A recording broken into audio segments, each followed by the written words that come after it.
교재 보시면 이제 269페이지 보시면 환매 여기 한 문제 나올 수 있거든. 환매.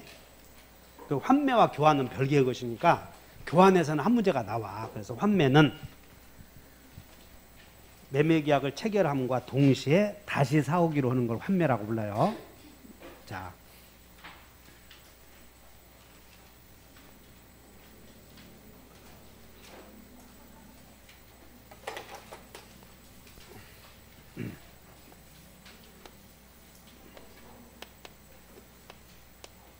매도인과 매수인 사이에 매매를 해. 재산권 이전 약정, 대금 지급 약정. 그러면서 매도인이 계약서에다가 토지를 다시 일정 기간 안에 다시 매도인이 사오기로 한다. 지금 매도인이 팔아먹으면서 약속을 계약서에다가 나중에 매도인이 다시 사기로 한다는 약속을 환매특약이라고 그래. 환매는 매매계약 하고 나서 다시 사오기로 한다라고 하면 안 되고 그 자체가 환매라는 말도 쓰고 뒤에다가 특약이라는 말도 붙이거든. 그럼 답이 거기 보이잖아. 특약은 계약 체결하고 나서의 계약서 속에 들어가는 내용이에요. 그렇게 하면 되잖아. 환매특약은 매매계약서 속에 들어간다 하시면 돼. 그러므로 매매계약 하고 나서 해야 되겠어? 동시에 해야 되겠어? 동시에 하는 거예요. 그냥 외울 것도 없어. 환매특약이다 그러면 그 속에 답이 있으니까. 그 다음에 이 환매는 언제 하냐면 매도인이 돈을 매매대금으로 돈을 수령으로 하지만 실제로는 매도인이 돈을 빌리는 셈이야. 내가 토지를 너에게 돈 좀 빌려다오 그랬더니 매도인이 매수인에게 돈 좀 빌리려고 그랬더니 매수인이 안 빌려줘. 그래서 매도인이 이렇게 얘기해. 그러면 내 토지가 시가가 5억짜리인데 5억 네가 2억에 사라 그래. 2억에. 그럼 5억짜리를 2억에 사라고 한다면 얼씨구 좋다 사지. 다만 내가 일정 기간 내에 되사올 테니 네가 팔아라. 그렇게는 하겠다 하는 거예요. 그래서 환매는 실제로는 매도인이 매매대금 토지는 5억인데 매매대금 2억을 수령하는데 실제로 자세히 내막을 들여다보면 환매는 돈을 빌린 것이야. 소비대차. 그리고 토지를 이렇게 넘겨주어. 그래서 돈을 빌려 쓰고 빌려 쓴 채무 이행을 믿게 하게끔 이렇게 이전 등기 해주는 거예요. 그러다 보니까 빌려 쓴 돈을 확실히 갚는다고 해서 이전해 준다고 해서 이것을 매도담보 이런 표현을 써. 다시 한번 매도담보. 매도담보는 어디 봐. 용어가 아는 대로 정리해. 담보는 믿게 한다 그 말이야. 그럼 담보물을 제공하는 사람은 채무자가 제공을 해. 채무자가. 그래서 이 매수인에게 내가 담보물을 맡길 테니 네가 되팔아라 이렇게 해서 환매의 기능은 매도담보 기능을 한다 하시면 돼. 매도담보. 그러면 환매권자가 나중에 돈을 빌리면서 이 사람이 채무자가 사실은 채무자인데 이 사람이 매도인이고 그리고 나중에 이 사람이 환매권자가 돼. 그러면 돈을 빌려 쓴 채무자는 돈에 대한 이자를 줘야 될 거 아니야. 근데 이자는 안 주고 매수인이 목적물을 사용을 해. 그래서 이자와 과실은 상기한 것으로 봐. 그러니까 여러분들이 항상 과실 나오면 항상 그것이 시험에 내려고 항상 대기하고 있어. 그래서 매수인은 목적물을 넘겨받아서 과실을 수취하고 그리고 매도인은 돈을 받아서 이자 주어 이자 안 줘. 그리고 매매대금 영수대금 그 다음에 계약 비용만 제공하고 환매권 행사한다 하시면 돼.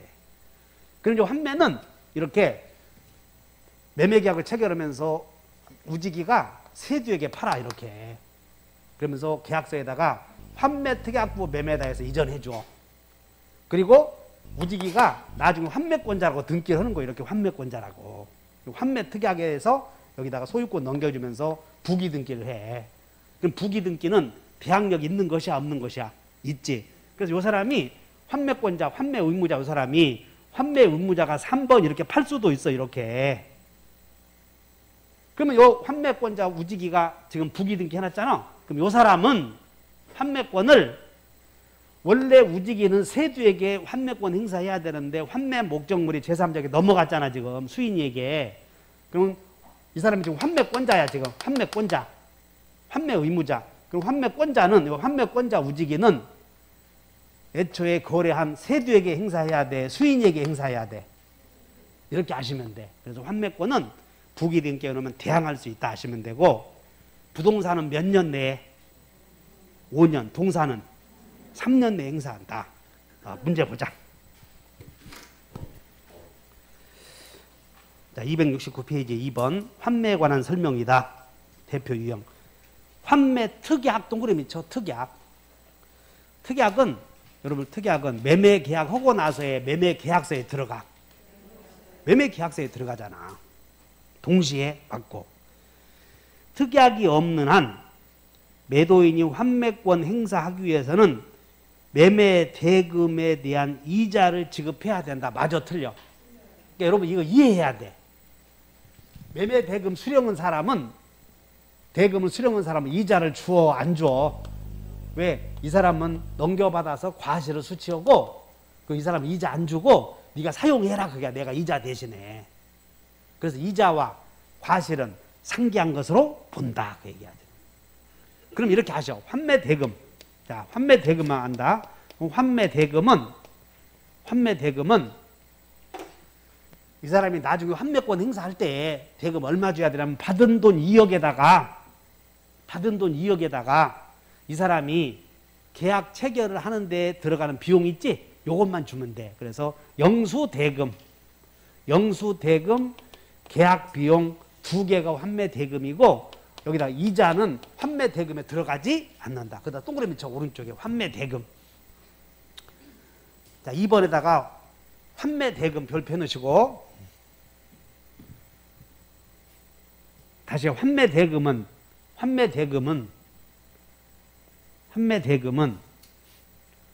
영수한 대금과 비용이다 하시면 돼. 영수대금 비용. 다시 환매 대금은 3개요, 2개요? 하나는 받은 돈, 그리고 계약 비용. 그 이자는 들어가 안 들어가? 그거 주의하시면 돼요. 그래서 2번 틀렸고 3번. 부동산에 대한 환매 기간을 정하지 않았을 경우 기간은 5년이고 여러분들 환매 기간을 정했다면 제척 기간은 연장도 없고 중단도 없고 그래. 연장 없다. 4번. 환매 기간을 정한 경우 당사자 간 합의로 연장 나왔네. 아까 형제 기간은 중단도 없고 연장도 없고 같이 외워놓으면 돼. 형성권은 연장도 없고 중단도 없고 다 공통적으로 적용되는 거예요. 4번째. 부동산에 관한 환매 특약은 등기가 있으면 제3자에게 대항할 수 있다. 하여튼 특약 나오면 등기 오면 대항한다. 대항 요건이야. 한 장 넘겨보세요. 그 32번에 지금 여기 한번 봐. 갑이 우직이가 세두에게 자기 땅 환매 특약부로 팔았어. 그리고 환매 특약부로 팔고 환매 특약 부기등기 했다고 이게 부기등기. 그러면 부기등기 되어 있다 하더라도 세두는 그 토지를 수인에게 팔아먹을 수도 있어 없어? 팔아먹고 수인이가 등기해 주시오 그랬을 때 환매 의무자가 환매 부기등기 되어 있은 게 너에게 등기 못 해주겠다 거절할 수는 없다. 그 얘기하죠. 그게 시험에 나오는 거예요. 1번 봐. 32번에 1번. 매매 등기와 환매 특약 등기가 격려되었을 때 그 부동산 매수인은 세두는 이 얘기야. 세두는 그로부터 다시 매수한 제3자가 누구냐면 수인이에 대하여 환매 특약 등기되어 있다는 사실을 들어서 여기 수인이 너에게 등기 못 해주겠다 그럴 수는 없다 그 말이야. 즉 뭔 얘기냐면 우리는 등기법에서도 처분 제한 등기가 되어 있다고 해서 처분 못하는 것은 아니야. 다 나중에 생기는 불이익은 산 사람이 있는 거지 절대 처분 못하는 건 없어. 가등기, 그 다음에 가처분 등기, 무슨 환매 등기, 예약 등기, 저당권 등기 되어 있다고 해서 처분 못하는 것은 아무것도 없고 그런 등기 되어 있을 때, 처분 제한 등기가 되어 있을 때 그 등기가 있음에도 산 사람은 불이익만 당하면 된다 그 얘기야. 이해하셨어? 그 내용이야. 그래서 1번이 틀렸고, 2번 환매 기간을 정했다. 연장해 못해. 이미 아까 형성권은 연장도 안 되고 중단도 안 되고 다 배웠어. 3번 매도인이 환매 기간 내에 환매 의사표시를 하면 그 환매에 의한 권리 취득에 등기하지 않아도 부동산을 가압류한 자에게 권리 취득을 주장할 수 있다. 즉 뭔 얘기냐면 이 사람이 봐라. 환매권. 지금 환매권자가 환매권을 누구에게 팔았냐면 세원에게 팔았대. 그러니까 환매권도 양도할 수 있어 없어? 그래서 이 사람이 양수인이 나중에 소유권을 취득했다는 거야. 이렇게 소유권 취득했어. 환매권도 양도했으니까. 그러니까 여기다가 환매 특약 해놓고 여기다가 환매권 양도 2-1에 1 부기 등기 했잖아 지금. 그러면 환매권 양도되고 이 세원이가 수인에게 행사를 해. 누구에게 행사해야 돼? 환매권은 환매권 양수인이 누구에게? 수인에게 하지. 아까 예약 완결권은 가등기 했잖아. 매진자에게 하는 거예요. 근데 환매권은 매진자에게야 현재 소유자에게. 현재 소유자에게 부기 등기 돼 있으니까. 자, 읽어보자. 매도인이 환매 기간 내에 환매 의사표시험. 여봐, 이 사람이 지금 이 사람이 여기서 보자. 이 우지기가 양도 안 했다고 보자고. 이 사람이 나중에 이렇게 이렇게 소유권 이전 부기 등기 이전 등기 안 해도 제3자에게 대항하지 못해. 즉 뭔 얘기냐면 환매 의사표시 하면 소유권이 되돌아와. 등기해야 되돌아와. 그 얘기야. 지금 등기해야 되돌아오니까 등기하기 전에는 제3자에게 대항하지 못한다 그 말이야. 즉 무슨 얘기냐면 오른쪽에 메모에 왼쪽에 메모. 환매권자의 등청은 채청이다 이렇게 써버려. 3번에다가 왼쪽에 메모에 환매권자의 등기 청구권은 여기 환매권자의 등기 청구권은 물권적 청구권이요 채권적 청구권이요. 그럼 채청이므로 등기해야 대항한다 그런 뜻이요. 등기해야 대항한다. 그 다음에 4번 환매 기간에 관한 별도의 약정이 없으면 그 기간은 5년이다. 5번 환매 특약은 동시해야 된다. 33번 갑은 자기 소유 토지를 4억 원의 을에게 매도하면서 동시에 환매할 권리를 보유하기로 약정하고 그리고 X 토지의 이전 등기 마쳤다. 틀린 것. 특별한 사정이 없는 한 갑은 환매 기간 내에 수령한 3억 원과 매매 비용을 반환하고 환매할 수 있다. 맞지? 그러니까 환매 대금은 두 개 다 아셔야 돼요. 환매 대금은. 이자 들어가면 안 돼. 2번 갑과 을이 환매 기간을 안정했다면 그 기간은 몇 년이야? 근데 어째서 5년이냐면 위에 토지잖아. 토지 위에. 사실관계에서 토지라고 쓰여 있으니까 5년이다 하시면 돼.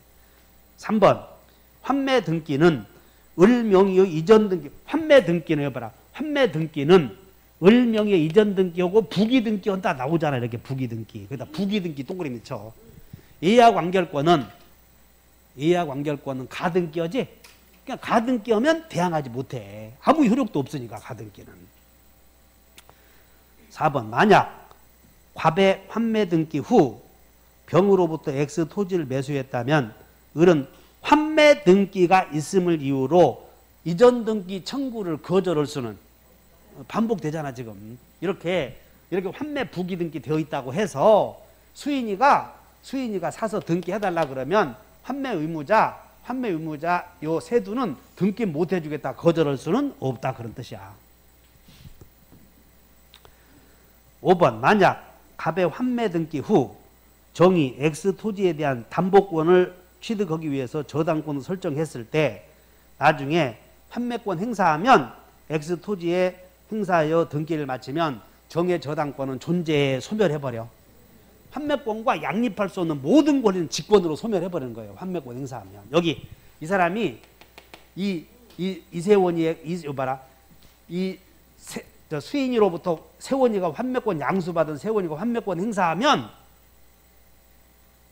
그 위에 있는 수인이는 전부 다 직권 말소 되어버린다. 이게 한매권 부기등기 이것도 다 소멸해버려 이렇게. 그리고 제한물권은 다 소멸 말소 등기 해야지. 제한물권은 소유권은 이렇게 이전해 왔으니까는 변동이 없지만 제한물권은 뒤에 있는 거 있잖아. 을구에 있는 제한물권은 그대로 놔둬야 돼. 다 없애야 돼. 그 얘기야 지금 을구에 있는. 자, 여기까지가 환매. 정리해봐. 환매는 누가 하는 거예요? 환매는 누가 사는 거예요?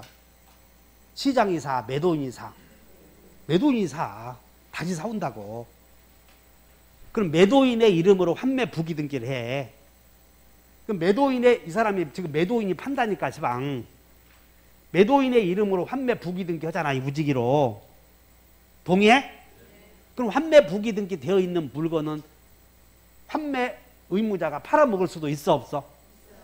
그럼 매매하면 이 사람이 등기해달라고 그러면 환매 부기 등기 되어 있으니까 등기 못 해주겠다 거절해서는 시험도 아무것도 아니잖아. 그 다음에 환매권자 이름으로 소유권 등기해놓으면 소유권은 이렇게 이전해왔지만 제한물권이 문제가 되잖아. 그럼 제한물권은 있어야 돼. 다 없애버려야 돼. 왜? 사온다고 해서 환매 등기 되어 있는데 제한물권자가 나타났으니까 너는 불이익을 감수하라 그 말이야. 그럼 환매 대금은 2개요, 3개요. 환매 대금은. 그러면 과실 이자 나오잖아. 이자와 과실은 상기한 것으로 본다. 그러면 특이하게 있으면 특이하게 우선해 안 해? 환매도 임의규정이니까 특이하게 있으면 전부 특이하게 우선하는 거예요. 자, 중요한 것은 환매권자가 환매 대금 주고 환매권 행사하면 등기해와야 소유권 취득을 해. 안 해도 취득을 해. 그래, 환매권자의 등청은 물청이요, 채청이요? 그럼 어디 물어보자. 환매가 시험에 안 나오더라도 등기 청구권은 나오잖아. 그러니까 여러분들이 등기 청구권 나오니까 환매권자의 환매는 안 나오더라도 등기 청구권에서 환매권자의 등청은 나올 수 있으니까 그걸 주의하시라 그 말이야. 시험 나오는 게 정해져 있으니까. 자, 그 다음에 교환. 교환계약도 교환은 그 한 문제가 나와. 교환은 한 문제 나오는데 한 문제 나오니까 어쩌라는 얘기요? 그냥 교환은 법적 성질만 넣으면 교환에서 시험에 나와서 틀리면 그건 사람도 아니요. 그래서 교환에다가 여러분 34번에다 교환에다가 교환 동그라미 쳐놓고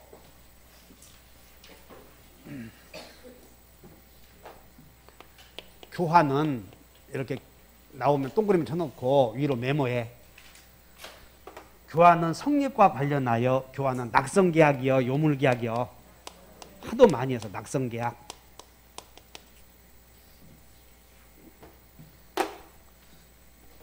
교환은 한 문제 나온다고 안 나온다고? 그래, 나오니까 성립과 관련하여 요물계약이요, 낙성계약이요. 요물계약이라 하면 틀려. 그 다음에 교환은 물권계약이다, 채권계약이다. 채권계약. 그러므로 채권계약이므로 타인의 권리도 교환의 목적이 될 수 있어. 이렇게 소유권이 있어야 되는 거 아니야. 그러면 채권계약은 여기는 처분행위라고요, 부담행위라고요? 그래, 부담행위니까 그럼 부담행위니까 편무냐 쌍무냐 나눠져. 그럼 교환은 편무요, 쌍무요? 그렇지, 쌍무. 그러면 교환은 쌍무계약이다. 시험이 교환은 쌍무계약이다 나오냐? 쌍하면 뭘 생각해야 돼? 둥이, 쌍둥이. 야, 쌍둥이 엄마 어디 갔어? 쌍둥이 엄마 또 어디 갔네? 꼭 쌍둥이 보이려. 쌍무계약은 양채무를 누가 먼저 이행해야 돼?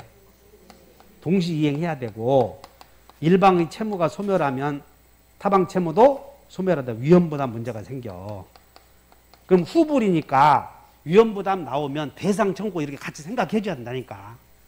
근데 대상 청구권은 자, 갑과 올해 예상 문제예요. 갑의 X 토지와 을의 Y 토지를 교환했는데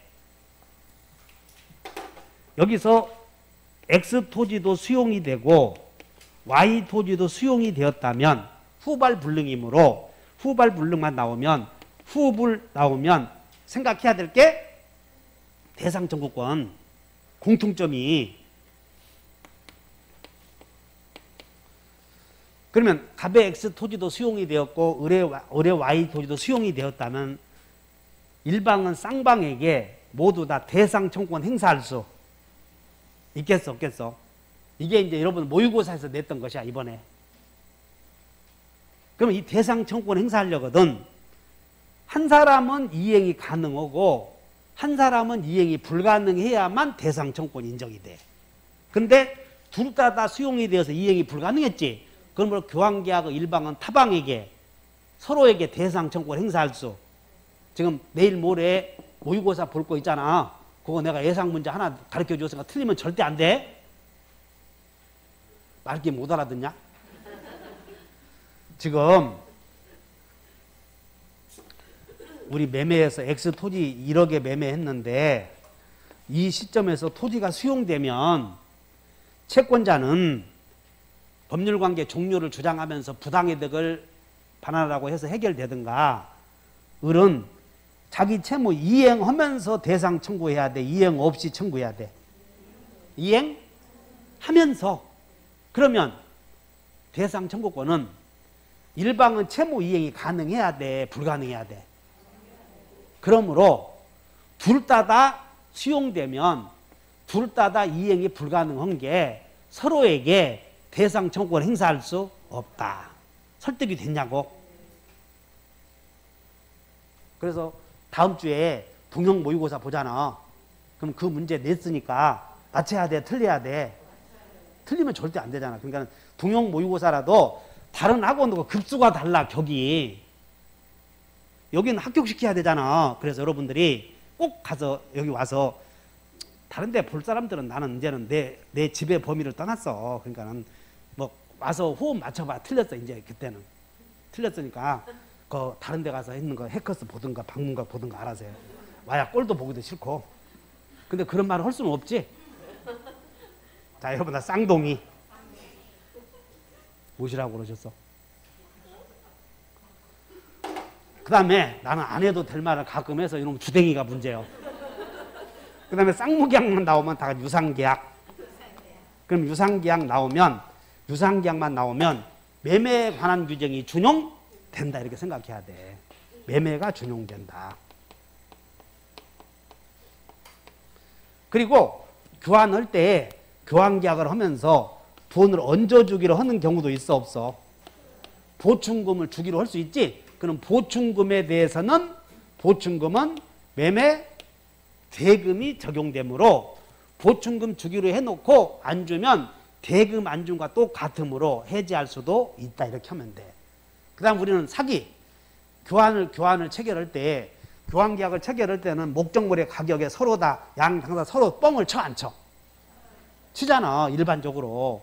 그러면 교환계약의 목적물에 대한 시가에 대해서 침묵을 지켰다든가 목적물의 가격을 다소 높게 고지했다고 해서 위법한 불법행위가 되는 것은 아니다. 이렇게 외워놓으면 돼. 자, 여러분들 교환은 낙체 쌍류이다. 이렇게 이 계약의 법적 성질을 알았는데 안 풀리면 하고 나서 유리창을 깨. 자, 34번. 교환물의 가격이 균등하지 않은 때에는 차액을 보충하기 위해서 일방 당사자가 금전을 보충 지급할 것을 약정할 수 34번. 그러면 2번. 위 일의 보충금에 관해서는 매매 대금에 관한 규정이 적용된다. 맞아? 3번. 교환은 금전 이외의 재산권을 서로 약정함으로써 맞아 틀려? 그게 약정함으로써 곤란하 그 말이야. 약정함으로써 낙성계약이다 그런 얘기야. 그 다음에 교환계약은 매매에 관한 규정이 일반적으로 적용된다. 맞아? 여기 유상계약에 대해서는 매매가 적용된다 그 말이에요. 준용된다 이렇게. 네 번째, 다섯 번째. 교환은 낙성, 쌍무, 불효식 계약이며 급부를 현실적으로 이행해야 성립하는 요물계약이다. 틀렸지?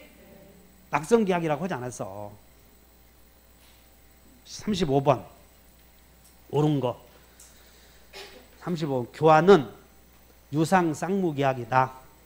일방이 금전의 보충 지급을 약정했을 때 그 금전에 관해서는 매매 대금에 관한 규정을 준용한다. 특별한 사정이 없으면 각 당사자는 목적물의 하자에 대하여 담보 책임을 진다 안 진다? 진다. 매매가 적용되니까 담보 책임 문제 생긴다 그런 얘기요. 그 다음에 1번 각 당사자가 목적물의 시가를 묵비하여 고지하지 않은 것은 불법적 간섭을 한 것이 아니다. 사기 아니다. 그게 정해져 있어. 시험 나오는 게. 됐네. 이제 다 했어.